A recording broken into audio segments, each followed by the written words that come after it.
Perfecto. Bueno, entonces empezamos este curso que intenta explorar, digamos, las relaciones entre la metafísica clásica de inspiración cristiana y la vida espiritual. Partiendo de que se trata de dos realidades distintas. La metafísica es un saber humano natural que tiene un origen histórico en la antigua Grecia y que se desarrolla en principio bajo la luz natural de la razón, es decir, estamos hablando de la parte más importante de la filosofía. Y la vida espiritual es otra cosa, es la vida de oración que cada uno lleva adelante en su relación personal con Dios. Sin embargo, hay una relación en cuanto estas dos realidades son vividas, digamos, en el mismo sujeto, en la misma persona que hace metafísica en alguna medida y que intenta llevar una vida de oración. El curso, de alguna manera, estaba en mi mente desde hace mucho tiempo, o por lo menos la idea de relacionarlas entre sí, pero me afloró en forma más explícita en el encuentro de fin de año que tuvimos en la Fundación Comar, cuando después de una exposición mía de corte metafísico y en alguna medida teológico, Juan Marco Pueyrredón, un amigo, me dice: Alberto, esto lleva a rezar. Esto lleva a rezar. Es decir, las verdades filosóficas, las verdades metafísicas, llevan de suyo a rezar. Entonces, la meditación es sobre estas tesis metafísicas, algunas de ellas, y en forma muy sucinta, en cuanto nos llevan a rezar o nos ayudan a rezar. Decimos que los grandes principios de la metafísica clásica suelen ser vistos como conceptos abstractos, desencarnados, sin ninguna conexión con nuestras vidas concretas y sus desafíos. El curso intenta mostrar que no es así, que todo lo contrario, que estos principios de la metafísica tienen una riqueza, una virtualidad, un potencial, diríamos así, de inteligibilidad y de valor, que implican muchas cosas distintas y entre otras implican un acceso a una meditación de tipo espiritual. Vida espiritual se puede entender de dos maneras. Por un lado, en sentido más estricto, como vida de oración, como decíamos antes. Vida de relación personal con el Dios que nos fue revelado en las Escrituras y en la tradición de la Iglesia. Pero también tiene un sentido más amplio, que es entenderlo como vida del espíritu. Como vida del espíritu. El espíritu humano es una realidad viva. Edith Stein, en Ser finito y ser eterno, tiene esa famosa definición del espíritu, diciendo que el espíritu es sentido y vida. O más precisamente, dice Edith Stein, una vida llena de sentido. Esa expresión, una vida llena de sentido, es la que animó nuestra publicación cuando le hicimos el homenaje a Comar en el año 99, ¿no? Una vida llena de sentido, que fue justamente esa publicación la que en cierto sentido dio origen a la Fundación Emilio Comar. Romano Guardini, que ha sido un un profundo meditador y pensador de la vida del espíritu, tiene un pasaje que lo tienen ustedes en los textos que les mandó María. Yo no lo voy a presentar porque me dificulta un poco la exposición el presentar, pero lo voy a leer y ustedes lo tienen, si quieren leerlo después, tranquilos. La vida del espíritu, dice Guardini, se realiza en su relación con la verdad, con el bien y con lo sagrado. El espíritu está vivo y goza de salud por medio del conocimiento, la justicia, el amor y la adoración. Todo esto entendido no de manera alegórica, sino completamente precisa. ¿Qué ocurre, pues, cuando aquella relación, la relación del espíritu con la verdad, el bien y lo sagrado, es perturbada? El espíritu enferma, dice Guardini.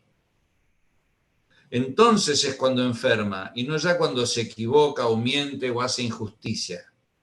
Es difícil decir cuántas veces tiene que suceder esto para que aparezca aquella ceguera en el sentido de la agudeza, aquella perturbación en toda capacidad por las cuales el espíritu mismo demuestra estar enfermo. Pero esto ocurre con toda seguridad desde el momento que la verdad en cuanto tal pierde su importancia, el éxito sustituye a lo justo y lo bueno, lo sagrado ya no se siente y ni siquiera se echa de menos. Lo que entonces ocurre no pertenece ya a la psicología, sino a la filosofía del espíritu. Y lo que puede resultar eficaz en tales casos no son medidas terapéuticas, sino tan solo una inversión del pensamiento, una conversión, es decir, la metanoia. Es decir, metanoia en el sentido de que el espíritu se vuelve a abrir, digamos así, a la verdad y al bien y a lo sagrado. Entonces el espíritu es algo viviente y la metafísica no es justamente un conjunto de tesis, sino algo vivo en la persona que medita sobre los principios, sobre esos grandes principios de la metafísica. Y hay un rasgo muy importante del espíritu, de la vida del espíritu, que de alguna manera emparenta a la metafísica con la vida espiritual, que es la apertura a la totalidad. Es esencial al espíritu la apertura a la totalidad, digamos así, la interioridad humana tiene esa capacidad de abrirse al todo. Y tanto la metafísica a su manera, como la espiritualidad y la vida de oración a la suya, son apertura al todo, al principio, al origen de todo. Entonces, el mundo de la persona espiritual, dice Piper, es la totalidad de las cosas que son. El mundo del espíritu es la realidad total. Y este texto que no tienen ustedes allí, se aplica tanto a la metafísica como a la vida espiritual. Es decir, que un primer parentesco que vemos entre la metafísica y la vida espiritual es esta apertura a la totalidad y al principio de la totalidad que es Dios. El curso se propone una lectura espiritual de algunas de las grandes tesis de la metafísica clásica. Es como la explicitación de una virtualidad, de una riqueza de los principios de la metafísica. Toda la metafísica clásica conduce naturalmente a la contemplación y en el fondo a la oración. Alguien podría objetar que el Dios cristiano no es el Dios de los filósofos, y es verdad.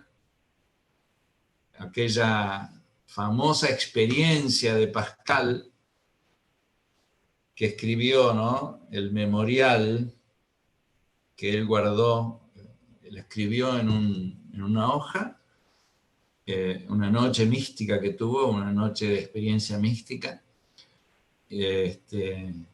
escribió esas palabras maravillosas y las guardó en en el forro de su saco. Se ve que no cambiaba muy seguido el saco porque lo tuvo por muchos años, y cuando murió apareció, misteriosamente apareció esa hoja con el famoso memorial de Pascal. Él dice, fuego, ¿no? Dios de Abraham, de Isaac y de Jacob, Dios de Jesucristo, no el Dios de los filósofos y sabios, dice Pascal. Es decir, él tuvo una experiencia intensa del Dios Padre de nuestro Señor Jesucristo, del Dios de Jesucristo, que también es el Dios de Abraham, de Isaac y de Jacob, el Dios bíblico. Parecería entonces que hay como una contraposición entre el Dios de los filósofos y el Dios cristiano, que es persona, que es entrañable, que es cercano, que es providente. Sin embargo, cuando Pascal dice Dios de los filósofos, no está pensando en un San Agustín o en un Santo Tomás. Está pensando en los filósofos deístas, que tienen un Dios distante, digamos así, del hombre. El Dios bíblico es también el Dios de los filósofos cristianos. ¿Por qué? Porque estos filósofos, y Santo Tomás es el más eximio, pero no el único, tomaron las grandes tesis de la filosofía griega, pero las atravesaron profundamente de sabiduría bíblica. Hay una convergencia entre esas tesis de la metafísica griega que dieron origen a la metafísica cristiana y la visión bíblica y sobre todo la tesis bíblica de Dios creador. Es decir, a través de la tesis de Dios creador, las grandes tesis de la metafísica clásica griega toman una connotación, toman un rasgo, toman un matiz estricta y explícitamente cristiano. Pasan a ser tesis de la metafísica cristiana, iluminadas, como digo, por la tesis de Dios creador. Por eso Santo Tomás dice, Chesterton es Tomás de Dios creador, Tomás a creatore, ¿no? Porque en él toda la metafísica está atravesada por la fe bíblica en Dios creador. Esto mismo fue objeto de meditación por parte de un gran historiador de la filosofía medieval y gran filósofo cristiano como fue Gilson. Gilson subrayó siempre el carácter cristiano de esta filosofía y cómo las tesis las tesis griegas son como transformadas a la luz de la sabiduría bíblica y en particular de la tesis de la creación. Entonces, a la luz de la tesis de Dios creador, todas las grandes tesis, la tesis del ser, la tesis de la esencia, la tesis de la participación, la tesis del acto y la potencia, la tesis de la causalidad, por mencionar algunas de las grandes tesis de la metafísica griega, adquieren, como digo, una connotación explícitamente cristiana. Por eso no hay oposición entre lo griego y lo bíblico. No hay oposición, sino que hay armonía, et, el gran principio et, que ilumina las grandes tesis del catolicismo y es un principio rector del catolicismo. También ilumina nuestro tema, porque lo que nosotros vamos a proponer es un et entre las tesis metafísicas y la vida espiritual. Porque a través de esa interacción entre la metafísica y la vida espiritual, lo que va a suceder, o el fruto más deseado, es que se ilumine nuestra visión del mundo. Y que a través de de una mayor luz en nuestra visión del mundo, el mundo nos acerque a Dios sin reemplazar nunca la oración propiamente dicha, que es comunión directa con Dios y que se basa en las virtudes teologales. No se trata de reemplazar la espiritualidad sobrenatural, porque eso sería agnosticismo, sería otra cosa. Se trata de, diríamos así, de una especie de preámbula oracionis, por decirlo de alguna manera, de preámbulo de la oración en el orden natural que enriquece nuestra espiritualidad sobrenatural, específicamente cristiana, como decía recién, basada en las virtudes teologales. Que la vida espiritual cristiana se basa fundamentalmente en las tres virtudes teologales, en la virtud de la fe, en la virtud de la esperanza, en la virtud de la caridad, del amor. Acá estamos hablando, en cambio, de una reflexión filosófica que enriquece esa vida espiritual. Por otro lado, hay un camino inverso, del cual vamos a hablar bastante en el curso, que dice que a través de la vida espiritual y de la experiencia de la vida espiritual, se enriquece también nuestra mirada metafísica. Esto está poco explorado, está poco dicho, pero vale para la metafísica lo que se dice de la teología, ¿no? Los teólogos que hablaron de hacer teología de rodillas, de hacer teología de rodillas, es decir, la teología no puede ser una reflexión puramente racional sobre las verdades de la fe, sino que tiene que hacerse desde una fundamental actitud de oración. Por supuesto, mucho más la teología que la metafísica.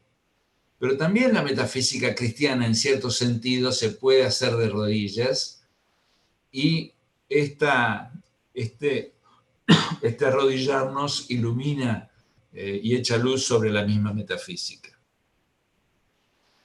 Yo recuerdo que nuestro maestro Comar nos insistía mucho en alimentar nuestra vida de oración y nuestra vida espiritual. Y lo veía como algo indispensable para el filósofo cristiano.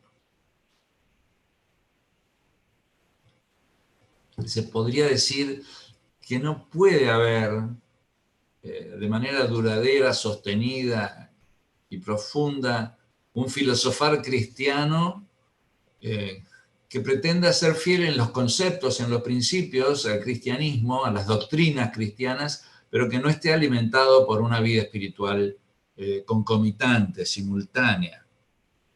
Y esta vida espiritual, a su vez, en la medida en que accede al don de la gracia, del encuentro con el Señor, digamos, echa luz sobre el mundo y nos ayuda a ver el mundo justamente como creación, recién salido de las manos del Creador. Sobre esto también vamos a meditar nuevamente.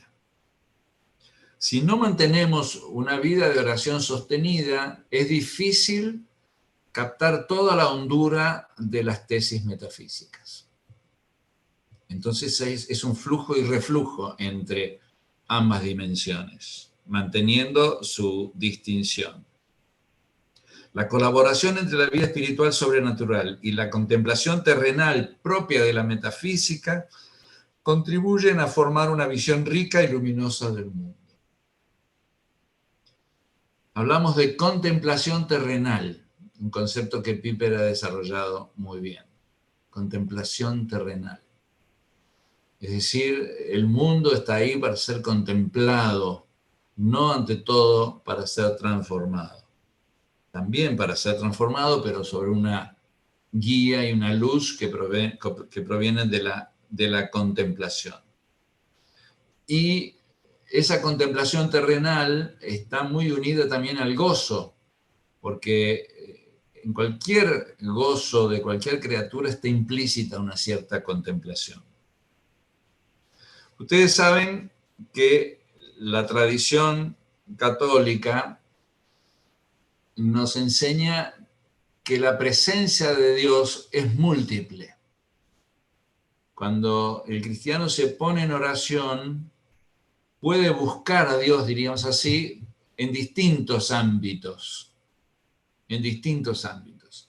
Hay un primer ámbito específico, propiísimo, que es la Sagrada Eucaristía, donde está Jesucristo realmente presente. Entonces la fe nos dice que allí, en las sagradas formas, está presente el Señor. Es una presencia muy particular. Es la única presencia que expulsa la esencia propia de la cosa para instalarse en la esencia de Jesucristo en su lugar, la transustanciación. Es decir, ya no es pan, sino que es Jesús. Ya no es vino, sino que es Jesús. Eso no pasa con las demás cosas. La presencia de Dios en las demás cosas es a través de lo que las cosas son y siguen siendo. Entonces, una primera presencia es la presencia en la Eucaristía. Después está la presencia en el otro, en el prójimo, ¿no? Que es tan importante. Después está la presencia en nuestro corazón, es decir, la inhabitación trinitaria. Cuando si me aman, dice Jesús en el Evangelio de San Juan, me parece, el Padre los amará, vendremos a Él y haremos morada en Él, ¿no? Si alguno me ama. La presencia de la Santísima Trinidad en el corazón del creyente, ¿no? Y hay otra presencia muy importante de Dios en las criaturas, en la creación, en toda la creación y en cada una de las criaturas.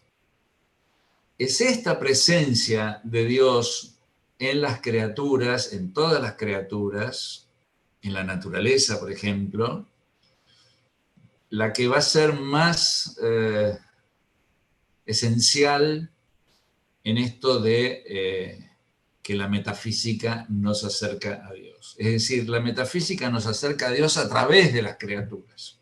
Ese es el camino propio, diríamos así, ¿no? De las criaturas en cuanto criaturas, justamente, es decir, en cuanto son obra de la causa primera. Entonces, lo que vamos a intentar es meditar a través de esas grandes tesis de la metafísica, que vamos a repasar brevemente en el curso. Vamos a intentar, de alguna manera, encontrar la presencia del Creador en sus criaturas.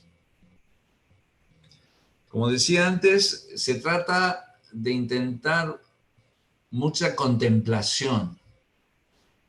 El curso va a ser rico si es rico en contemplación.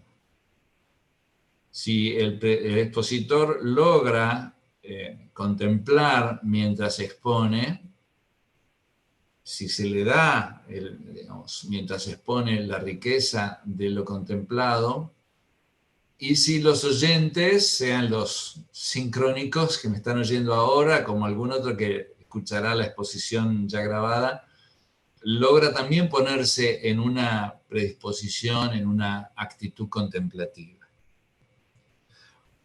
Ustedes saben que los medievales, por ejemplo Hugo de San Víctor, hablaban mucho de la contemplación y hablaban de algunos actos previos, San Bernardo también, actos previos a la contemplación, y mencionan dos, por lo menos. Uno es la consideración diríamos en castellano. La palabra consideración castellana, como muchas veces pasa, no contiene toda la riqueza de la palabra latina, consideración. Y la meditación, meditatio. Meditación que hoy en día se usa mucho como método más ligado a las disciplinas orientales. Significa algo un poquito diferente en este caso.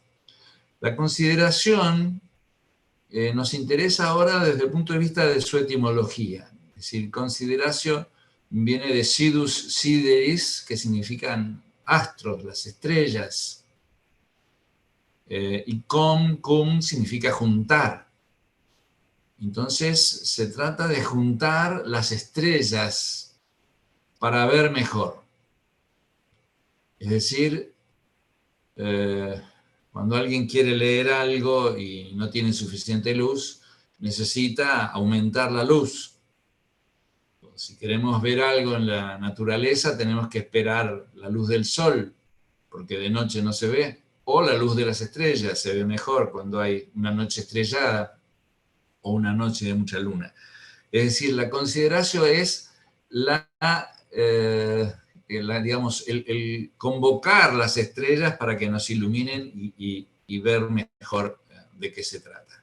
Eso es la consideración, que sería algo que nos sería muy útil en el curso. Y otra cosa es la meditación. La meditación, dice justamente Hugo de San Víctor, circa unum aliquid perseveranter intendit, ¿no? La meditación acerca de algo uno, de manera perseverante, tiende o se concentra, podríamos decir así. La meditación se concentra de manera perseverante en algo uno, circa unum aliquid, algo uno y distinto de otros. Si la meditación es como un volver sobre lo mismo, de manera perseverante.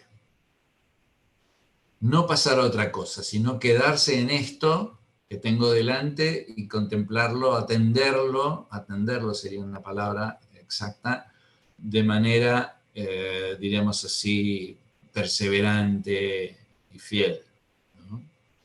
Yo me acuerdo que Comar, cuando terminaba las clases, siempre nos decía, y a veces en sus escritos también aparece, la frase quod est meditandum, ¿no? Lo cual, todo esto que hemos dicho, que hemos explicado, debe ser meditado. Y él insistía en que esas clases de filosofía que él daba eran para ser meditadas. ¿Por qué? No eran solamente también para ser estudiadas. El estudio está relacionado con la meditación. Studium en latín significa más bien esfuerzo, trabajo. Pero se trata de volver sobre estos principios y meditar sobre ellos. Eso es lo que yo voy a intentar en este curso. Tomar algunos de los grandes principios de la metafísica clásica. Hoy vamos a empezar a hablar sobre el acto de existir. La vez que viene vamos a hablar sobre la participación. La otra vez, el tercer encuentro, vamos a hablar sobre la creación. Y en el cuarto vamos a hablar sobre algunos aspectos de las propiedades trascendentales del ser, sobre el cual ya di un curso. Pero lo que vamos a intentar juntos es de meditar sobre estos principios y la luz que estos principios tienen, ¿no? Las tesis metafísicas, por otro lado, están muy conectadas entre sí. No se puede dar una sin hacer de alguna manera referencia a las demás. Es decir, yo voy a tratar de distinguir, de separar las tesis para explicarlas mejor, pero voy a echar mano de otras cada vez que hable de alguna, porque están totalmente conectadas unas con otras. Algo muy importante antes de comenzar a hablar sobre el acto de ser es mencionar lo que podemos llamar actitudes fundamentales ante el ser, que quería traer a colación en la introducción de este curso. Ustedes saben que nosotros hablamos de realismo cristiano. La sabiduría cristiana es un realismo cristiano, también es un personalismo cristiano, pero me detengo ahora sobre el concepto de realismo cristiano. A veces se piensa, y no está mal, que el realismo es una doctrina filosófica. Lo es, opuesta al idealismo, por ejemplo, opuesta al nominalismo, opuesta al empirismo, opuesta al racionalismo, etc. Es decir, hay distintas corrientes filosóficas a lo largo de la historia del pensamiento, el realismo es una de ellas. Y el realismo cristiano es realismo inspirado en la fe. Pero el realismo es otra cosa. Y esto no menos importante que la doctrina, que es una actitud ante el ser, ante lo real. Se puede ser partidario del realismo filosófico sin tener una actitud realista ante el ser, ante lo real, ante lo concreto. Y viceversa, o a la inversa, mejor dicho, se puede ser muy realista en el sentido de tener una actitud profundamente realista sin tener ni idea de filosofía, sin tener la menor idea de filosofía. Comar contaba siempre de Miguel de Unamuno,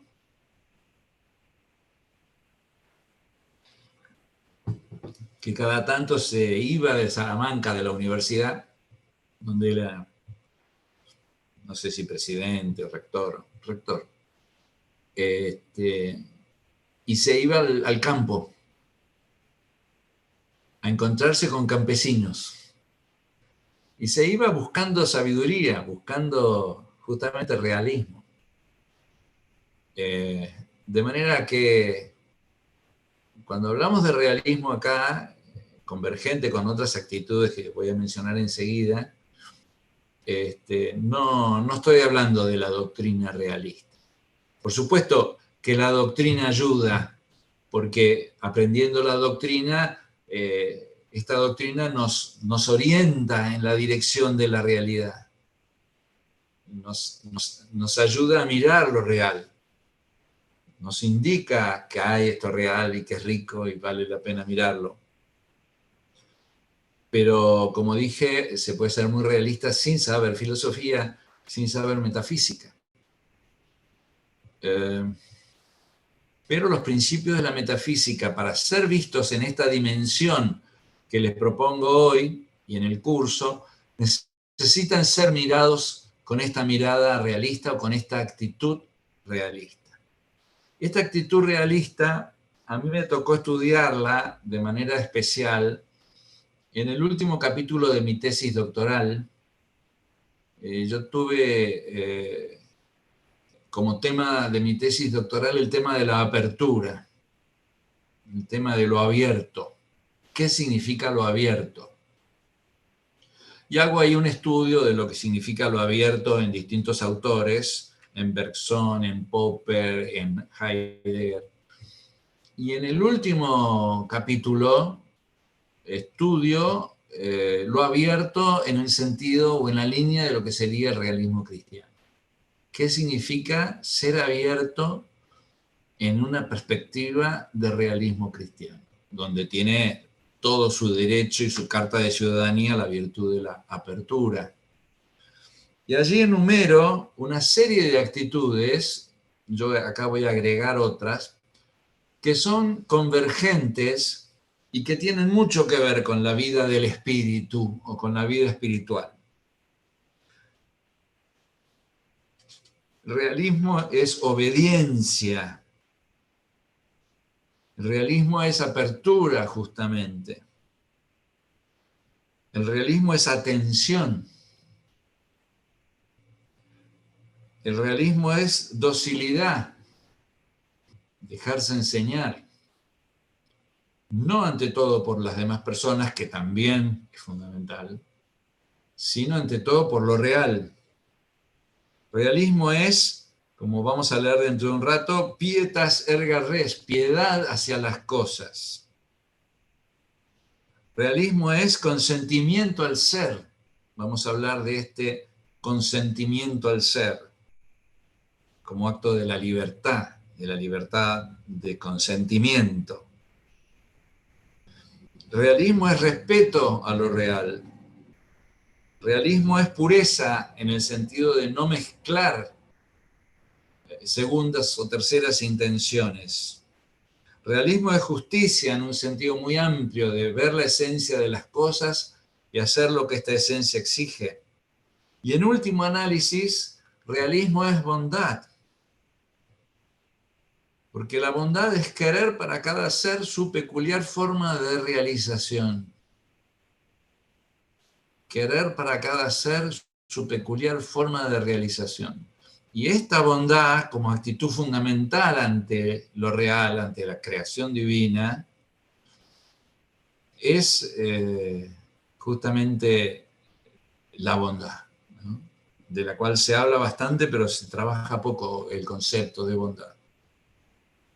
Yo voy a detenerme un ratito en la obediencia y en el respeto. Podríamos hablar de cada una de ellas mucho tiempo, pero me interesa ponerlo como introducción, digamos así, al curso. Este concepto de obediencia a lo real y de respeto ante lo real. Para obediencia voy a citar, y lo tienen allí entre los textos, un pasaje fantástico del Dr. Komar en un escrito que tiene él. No es un curso, sino que es algo que él escribió especialmente en homenaje a Tomás Casares, cuando Tomás Casares cumplió 80 años, hace ya muchos años.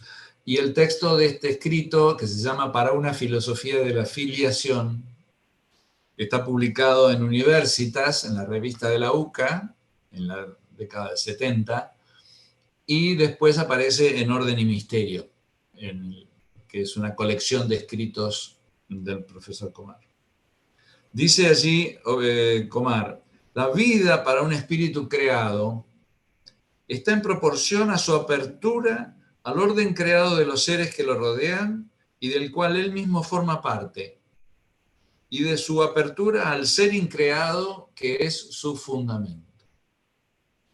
Apertura, esto es, auscultación incesante de los demás seres.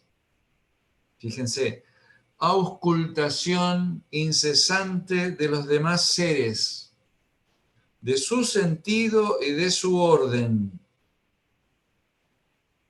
El realismo es saber ver, saber oír, saber subordinarse, saber renunciar a su sistema. Una mentalidad sistemática no da lugar a la auscultación atenta de lo que no es o no puede ser parte del sistema. La incapacidad de oír, de audire, quita toda base a la capacidad de ob-audire, es decir, de oír, audire, yendo al encuentro, ob, de donde viene el verbo obedire, que significa obedecer. La obediencia, entendida en su sentido profundo, empieza a extinguirse mucho antes de explicitarse este proceso en una crisis visible de autoridad, de filiación, de colaboración entre las generaciones. Sin audire no hay obedire. Sin oír no hay obedecer. Bueno, es decir, oír las cosas y oír a las personas en cuanto que pueden ser testigos de las cosas. El sentido de la escucha al otro, además de ser un acto de respeto al otro y de caridad hacia el otro y de justicia hacia el otro, es una forma de realismo, porque el otro tiene su mirada y a través de su mirada, que mira lo real, puede decirnos cosas, puede señalarnos cosas de lo real que nosotros no vemos. Y esa es la esencia de toda enseñanza. Enseñar significa señalar, enseñar es señalar aquella realidad que yo veo ofreciéndosela al otro para que el otro la pueda ver, pero el otro tiene que oír, es decir, tiene que de alguna manera mirar en la misma dirección para poder encontrarse con esa realidad y converger en una mirada, digamos así, convergente con el otro. Bueno, esto con respecto a la obediencia. Nosotros vamos a retomar el tema de la obediencia, si Dios quiere, en el último encuentro, cuando hablemos de la tesis de la verdad de las cosas y de la tesis guardiniana de que las cosas son palabras, el carácter verbal de las cosas. Las cosas son palabras que son escritas o dichas por el Creador para el que tiene oídos para oír. Con respecto al respeto, quiero citar un pasaje de Romano Guardini en esa maravillosa exposición que tuvo en el año 1924, yo siempre cito, sobre el espíritu clásico, donde explica qué tenían en común a los jóvenes, es decir, se explica a los jóvenes de la Jugendbewegung, del movimiento juvenil alemán, les explica qué tenían en común Santo Tomás y Goethe. Y entonces dice, hablando justamente de lo que tenían en común Santo Tomás y Goethe, lo siguiente, hablando del respeto. A ello pertenece sobre todo la manera como miran al mundo, a saber, con una mirada totalmente abierta. Aparece de vuelta el tema de la apertura. Que propiamente no quiere algo, que esta cosa sea de esta manera, que aquella sea de tal otra, que la tercera no sea en absoluto. Esta mirada no hace violencia a cosa alguna. Es decir, no introduce la propia voluntad en la mirada sobre las cosas. Pues puede existir una violencia ya en el modo del mirar, un modo de aprehender las cosas en la mirada que selecciona, deja pasar, subraya y atenúa.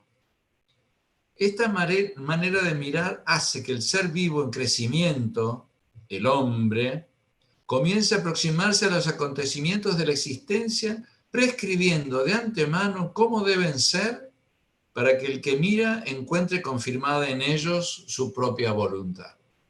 Fíjense, comienza a aproximarse a los acontecimientos de la existencia, prescribiendo de antemano cómo deben ser para que el que mira encuentre confirmada en ellos su propia voluntad. Quiero que las cosas sean de determinada manera y termino viéndolas de esa manera. La mirada a la que aquí me refiero, en cambio, tiene el respeto de dejar a las cosas ser lo que en sí mismas son. Tiene el respeto de dejar a las cosas ser lo que en sí mismas son.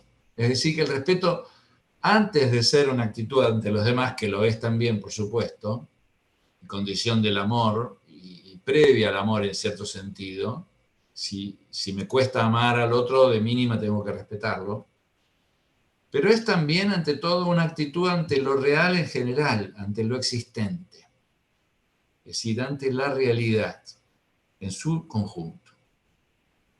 Entonces, obediencia, respeto, atención, menciono algunas, apertura, justicia en este sentido amplio, son actitudes ante lo real que en el fondo son actitudes religiosas ante lo real. Religiosas no en el sentido exclusivamente cristiano, sino en el sentido que se habla de la religión como virtud natural. Ustedes saben que para Santo Tomás la religio es una virtud natural, una virtud que toda persona tiene que tener, haya o no accedido a la revelación cristiana. Es la actitud ante la creación y a través de ella ante su creador. Entonces, esa actitud religiosa está en todos los pueblos del pasado, casi sin excepción. Y en nuestra época, en algún punto, debido a la secularización, está bastante, digamos, deteriorada la actitud religiosa. No ayuda el hecho de que el hombre occidental contemporáneo, digamos, no me gusta decir moderno porque moderno en realidad es antiguo, hace 100 años, 200 años, pero el hombre occidental contemporáneo del siglo XXI vive muy rodeado de sus propias creaciones. Vive muy rodeado de sus propias creaciones. Entonces, le cuesta ver, diríamos así, al mundo como creación, porque no se encuentra directamente con ese mundo, sino muy mediado por, digamos así, por el arte humano, por la cultura humana, por la tecnología. Entonces, hay una pérdida de contacto con el ser en su naturalidad, digamos así, en su condición natural. Entonces, eso deteriora en alguna medida la actitud religiosa ante el mundo, que es característica de todas estas actitudes que estoy mencionando y que en el fondo son totalmente convergentes. Porque yo puedo diferenciar el concepto de obediencia del concepto de respeto, puedo diferenciar el concepto de respeto del concepto de atención, pero en el fondo son una actitud única e indivisa ante lo real y ante su creador. Muy bien. Lo dicho, tómenlo como una introducción general al curso.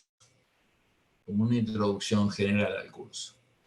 Lo que voy a comenzar a desarrollar hoy y voy a tratar de terminar hoy es una tesis metafísica, que es la tesis del acto de ser o del acto de existir. Curiosamente, la tesis del acto de ser y del acto de existir, o del acto de existir, no es una tesis de origen griego.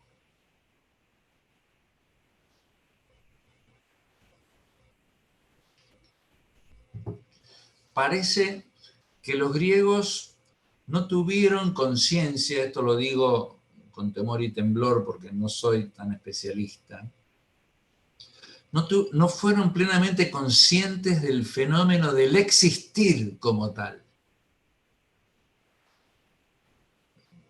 Parece que ellos fueron más conscientes del tema de las esencias que del existir. Y esto está ligado a lo que Gilson llama, Gilson meditó mucho sobre esto, sobre todo en su libro El ser y la esencia, a lo que Gilson llama allí, en este libro, el necesitarismo griego. Parece que los griegos no tenían el sentido de la contingencia de lo existente.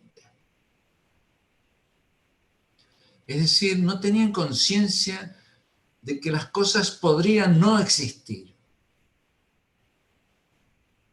Y al no tener conciencia de que las cosas podrían no existir, tampoco tienen conciencia suficiente al menos de la maravilla de que existan.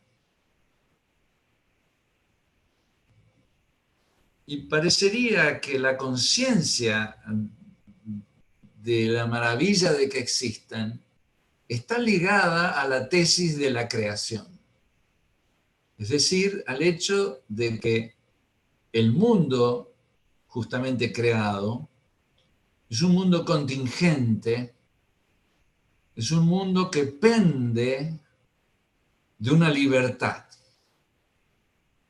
que pende de la libertad del creador. Que si Dios quisiera, yo en este instante, en este preciso instante, sería reducido a la nada. Esta posibilidad que Santo Tomás desecha, o sea, él dice que Dios no aniquila a sus criaturas, pero podría hacerlo, esta posibilidad no parece estar en el horizonte de la filosofía griega, que era muy consciente de los cambios que había en el mundo, era muy consciente del orden del cosmos, era consciente de que ese cosmos podía deshacerse y rehacerse a través de ciclos, etc. Pero pensaban en términos de la eternidad del mundo. El que más se acercó a esto, curiosamente, no fue Aristóteles, que creía o sostenía la eternidad del mundo, sino Platón en el Timeo, donde sostiene que este mundo cambiante y sensible es obra de un demiurgo, de un hacedor, de un artesano. Es lo más cercano a la idea de contingencia que podemos encontrar solamente aplicable al mundo sensible y no al mundo inteligible, que sí sería necesario y eterno, porque es el mundo de las esencias eternas. O sea que ese demiurgo tendría frente a sí un mundo necesario, que es el mundo de las esencias, y tomándolo como ejemplar, como causa ejemplar, había creado a este mundo cambiante y sensible. Pero esto es más bien excepcional en la filosofía griega. En general predomina esto que Gilson llama el necesitarismo griego. Frente a esto, la tesis bíblica de la creación ayudó al pensamiento cristiano, y muy en particular a Santo Tomás de Aquino, a pensar con una extraordinaria hondura la tesis del existir. Del existir. O si ustedes quieren usar la palabra griega, el actus essendi, el acto de ser. Dice Gilson en El ser y los filósofos que lo más maravilloso que un ente puede hacer es precisamente ser. Es decir, lo más maravilloso que un ente puede hacer es precisamente ser.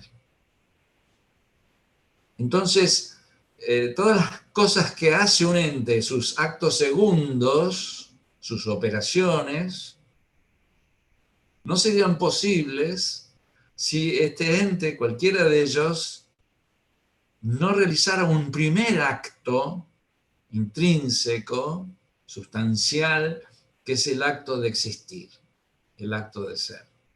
Que no es solo un verbo, no es solo un concepto mental, no es solamente una manera nuestra de captar lo real, sino que es un acto de las cosas mismas. Y es un acto, enseña Tomás de Aquino, distinto de la esencia de la cosa en las criaturas. Solo Dios tiene como esencia ser, y por esta razón Dios existe necesariamente, mientras que las criaturas existen por participación, tienen ser por participación, recibido en una esencia distinta del acto de ser. De allí que la tesis más original del pensamiento de Santo Tomás sea la tesis de la distinción y complementación en la criatura de la esencia y el acto de ser. Y si nos detenemos nosotros un poco contemplativamente y meditativamente sobre el existir, podemos descubrir justamente la maravilla. No es obvio que las cosas existen. No es obvio que yo exista. Nada es obvio. Justamente la pseudo-obviedad del mundo nos aleja de la admiración. La pseudo-obviedad del mundo, que se encuentra en varias corrientes de pensamiento, sobre todo en el siglo XX, por ejemplo en el positivismo y también en el marxismo. Las cosas existen necesariamente. Después la física, a su manera, con sus teorías del origen del mundo a través del Big Bang, etcétera, dieron un sentido de contingencia que la física clásica newtoniana no tenía. Pero las filosofías contemporáneas retoman una especie de necesitarismo, de tipo positivista, de tipo marxista o de otro tipo. Frente a esto, la pregunta metafísica por excelencia, ¿por qué existe el ser y no más bien la nada? ¿Por qué existe el ser y no más bien la nada? El creyente, con su rápida respuesta, puede también caer en el peligro de adormecer la pregunta. Es decir, si yo tengo ya una respuesta muy rápida y digo de manera superficial y sin meditación que Dios es el creador, listo, ya está, ya respondí. Pero en esa respuesta sigue habiendo mucha pregunta y sobre todo mucha admiración.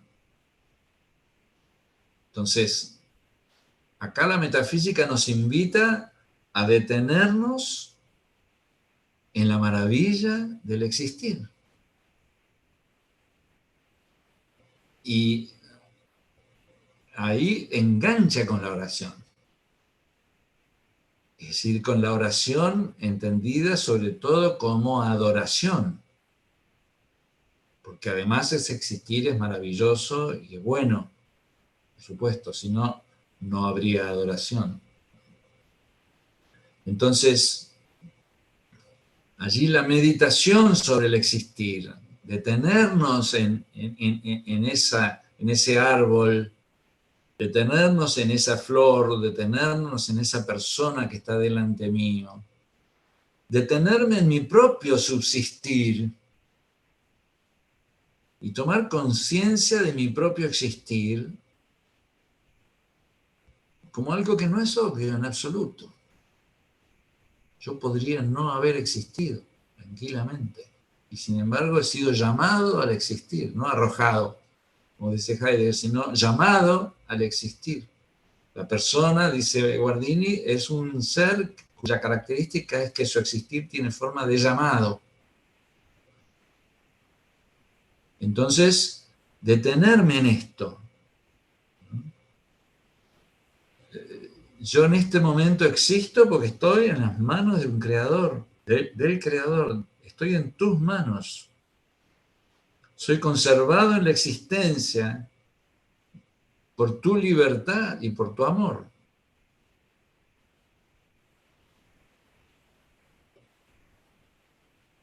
Y ese existir, enseña Tomás de Aquino, es lo más íntimo de cada ente. Es lo más íntimo de cada ente. Hay un pasaje que no tienen allí, que les voy a citar, que es del comentario al Evangelio de San Juan, de Santo Tomás, 1.5, que dice así: Dios obra en todas las cosas como agente interior, pues obra creando. Repito, Dios obra en todas las cosas como agente interior, pues obra creando. Ya que crear es dar el ese, el acto de existir, el acto de ser a la cosa creada.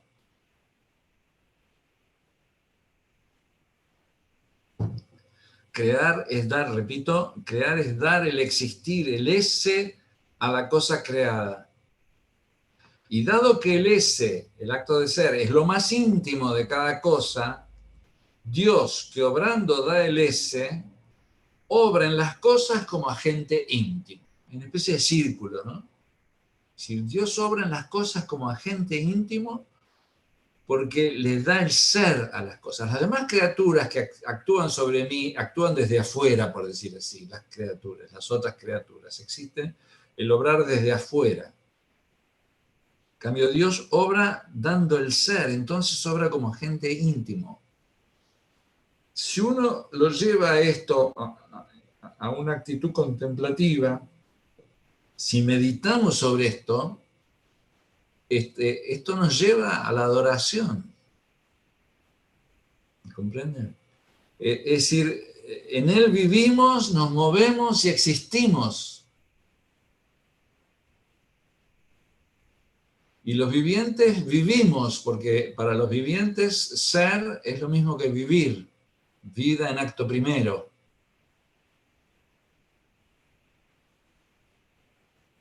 Entonces, en Él vivimos, nos movemos y existimos.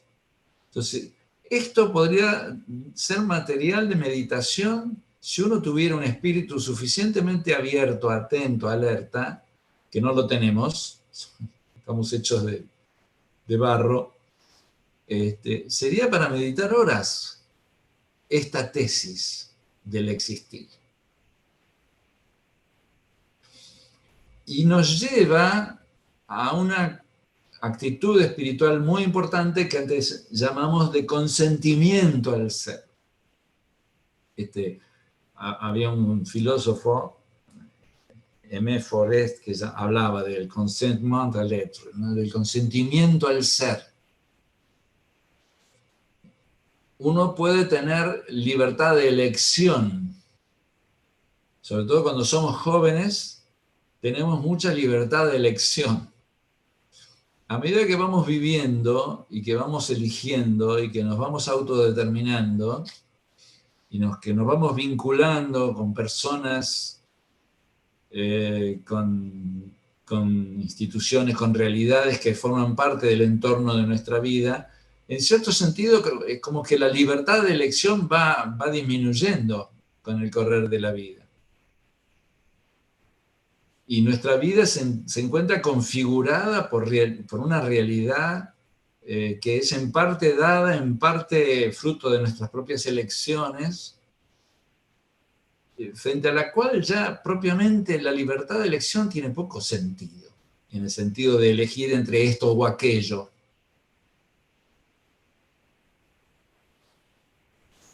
Entonces aparece otra libertad, que es una libertad muy importante, que es la libertad de consentimiento a lo que es mi realidad, mi ser y el ser de lo que me rodea. Entonces, consentir a mi realidad, consentir al ser de lo que me rodea, con lo cual estoy relacionado de manera estructural, vamos a decir así, es un acto de gran sabiduría que lleva a una gran libertad interior y a una gran paz. Pero tiene que ver con que hay un ser real que forma parte de mi entorno y que yo elijo, por decir así, consentir o rechazar. Entonces, si rechazo mi realidad, me encuentro en lucha con mi realidad, con el ser de lo que me rodea y con mi propio ser, y estoy en problemas. Allí la conversio cordis, la metanoia, consistiría en un acto profundo de aceptación de mi realidad y de la realidad de lo que me rodea, de los que me rodean, para estar en paz, diríamos así.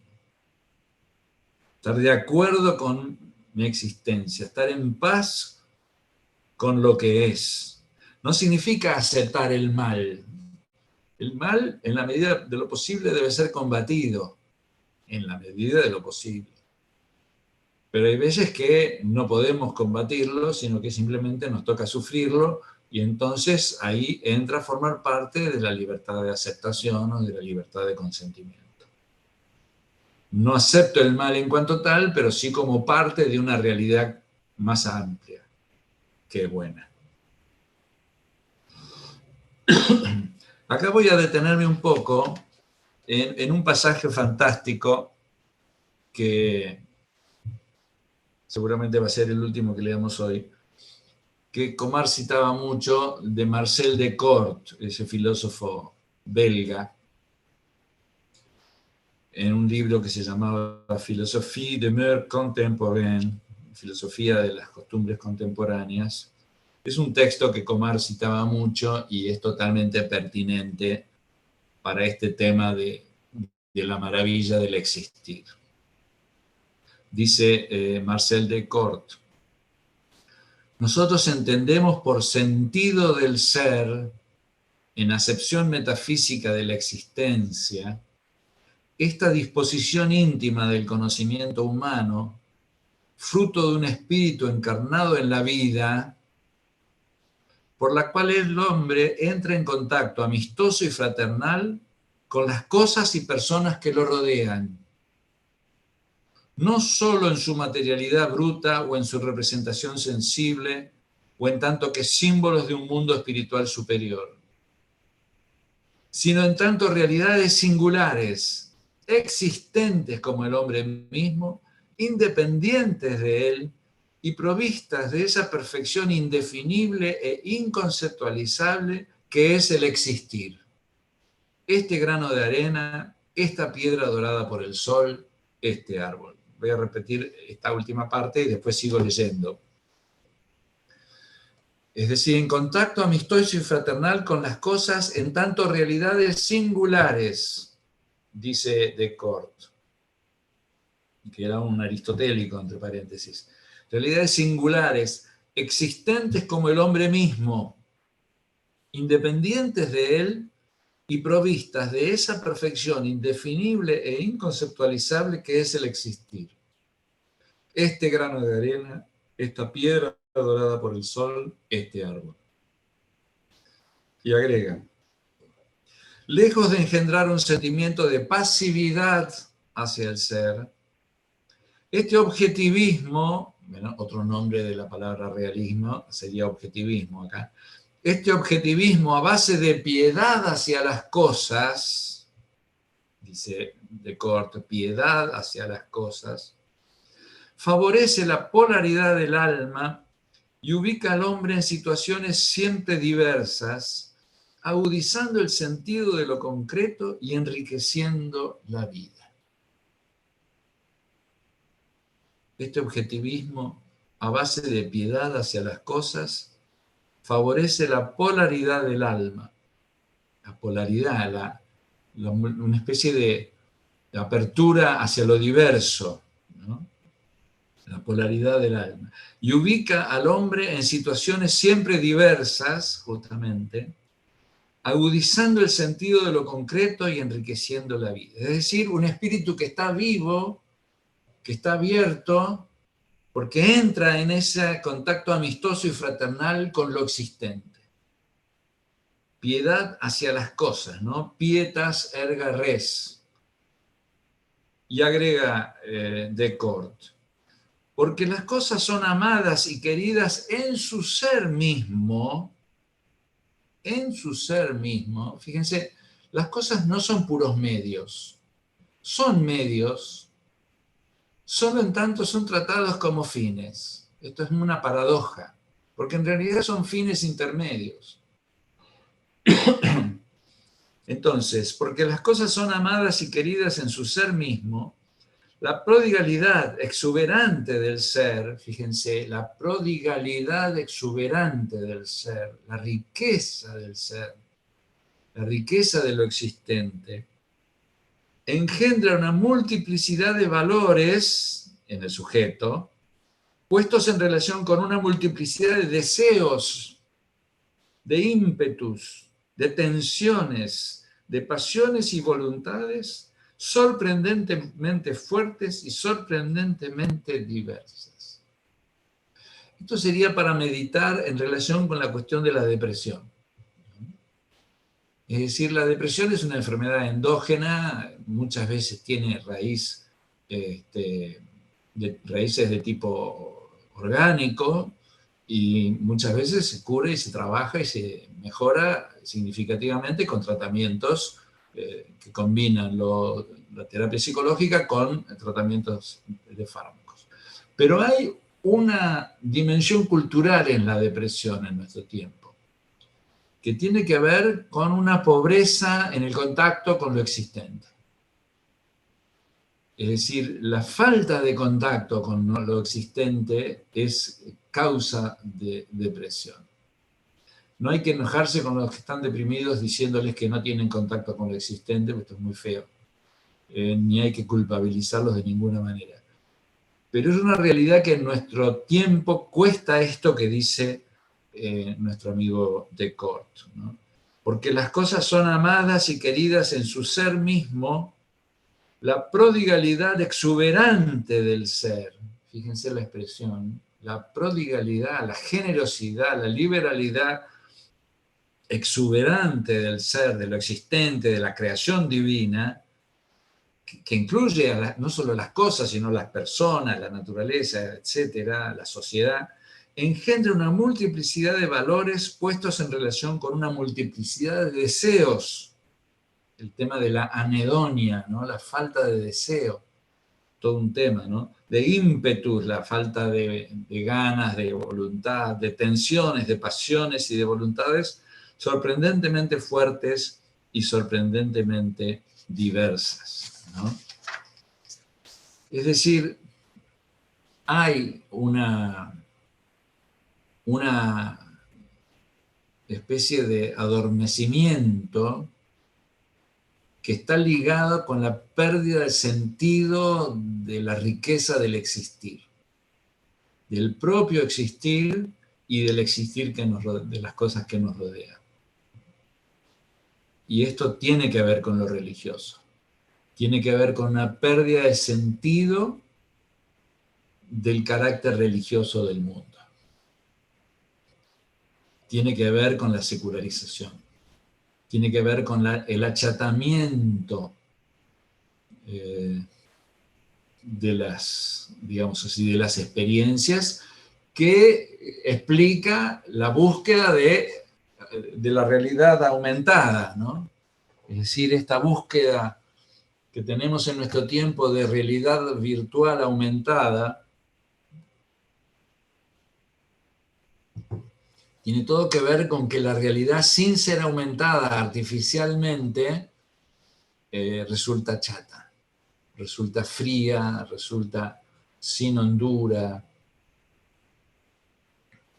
Entonces allí la conversión del corazón, para nosotros que somos creyentes o no, no sé quiénes me están escuchando o me escuchen, no tiene por qué serlo, pero para los creyentes, en principio, esa realidad tiene esa hondura, pero eso no quiere decir que la vivamos, porque también somos personas de la cultura actual. O sea, uno puede ser muy creyente, pero también es hijo de su tiempo. Y también nosotros vivimos rodeados de artesanías humanas o de artefactos humanos y con escaso contacto con la naturaleza. El último residuo de naturaleza con el que tenemos contacto, afortunadamente, es la persona humana, aunque cada vez está más difícil de contactarse. Uno trata de que alguien lo ayude a solucionar un problema y se encuentra con máquinas, con claves, con dispositivos, con aplicaciones y cada vez menos con personas, ¿no?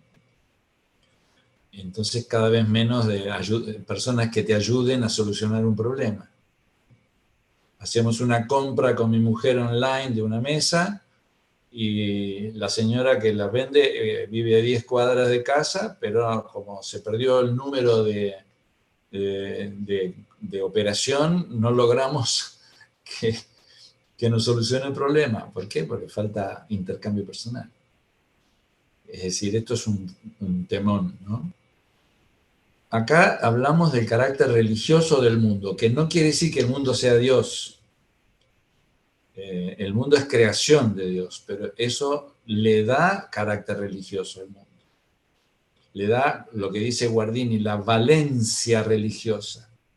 Y viendo que tengo tiempo,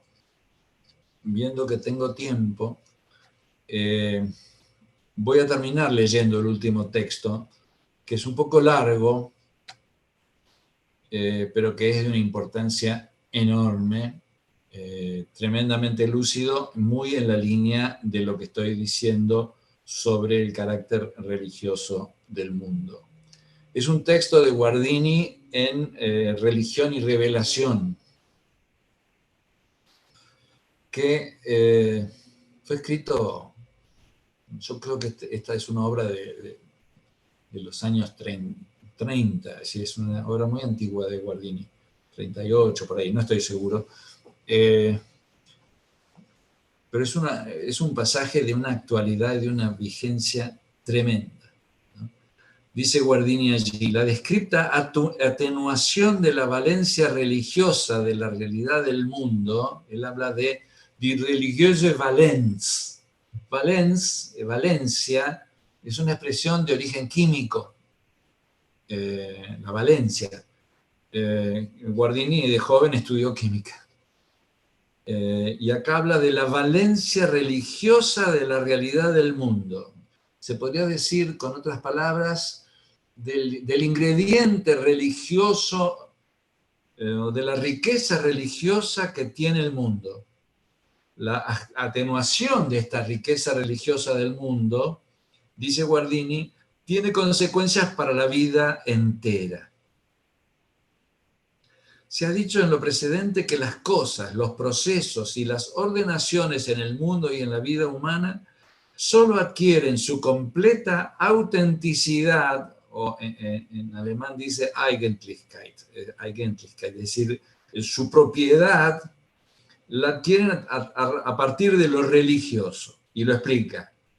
Sea lo que sea un ente, solo el elemento luminoso de numen es un término de filosofía de la religión, ¿no? Sea lo que sea un ente, solo el elemento luminoso, dicho cristianamente, el hecho de que esté concebido, creado y regido por Dios, lo hace pleno. Le da todo su peso de sentido y su entera densidad de realidad.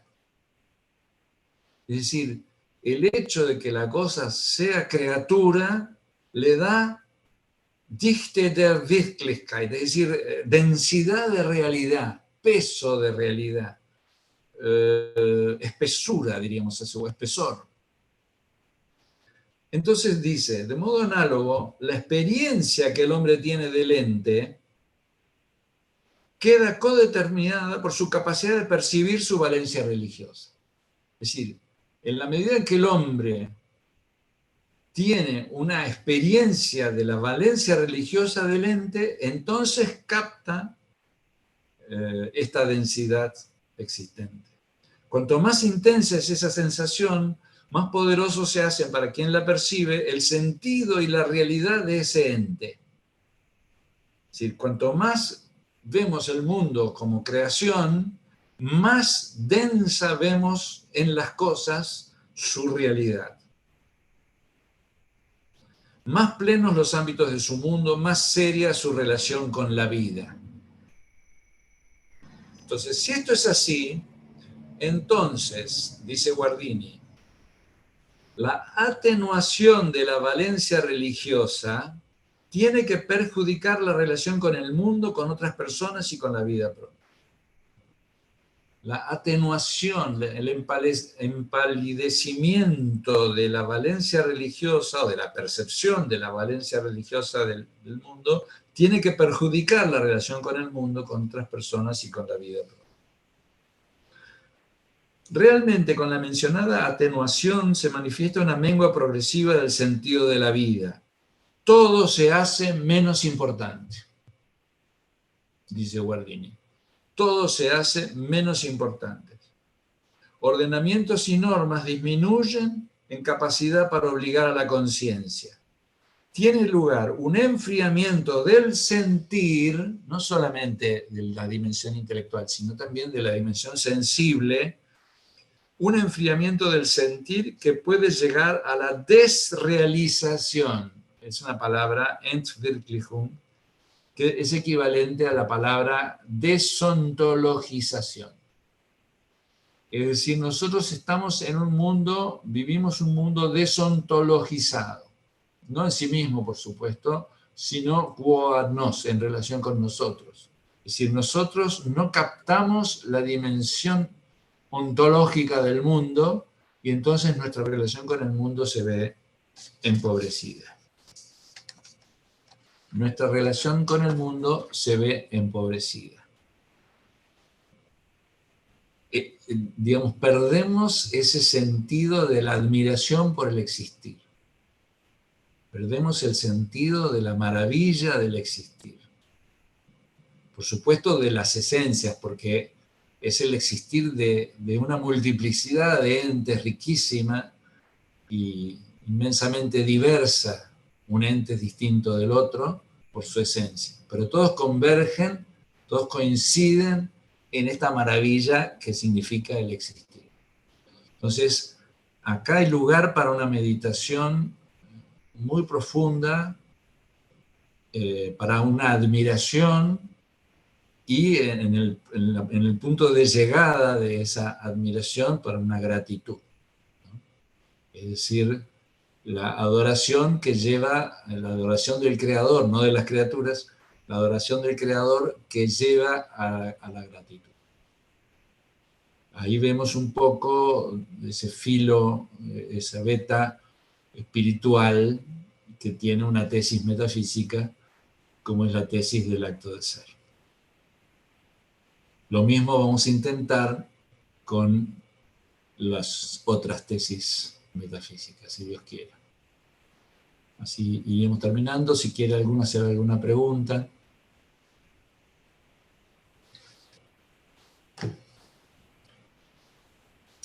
Profesor, Sí. en el padre estoy sin imagen. ¿Qué tal, Padre Andrés? ¿Cómo está? Muy hermoso lo que ha dicho. Eh, a ver si lo que estoy proponiendo está bien. Cuando uno analiza, por ejemplo, la realidad del trabajo y pienso en Caín y Abel, Sí, y la apertura a lo religioso, el culto que da cada uno, sí, es justamente lo que está faltando a uno y lo que está dando el otro, ¿no? En- claro.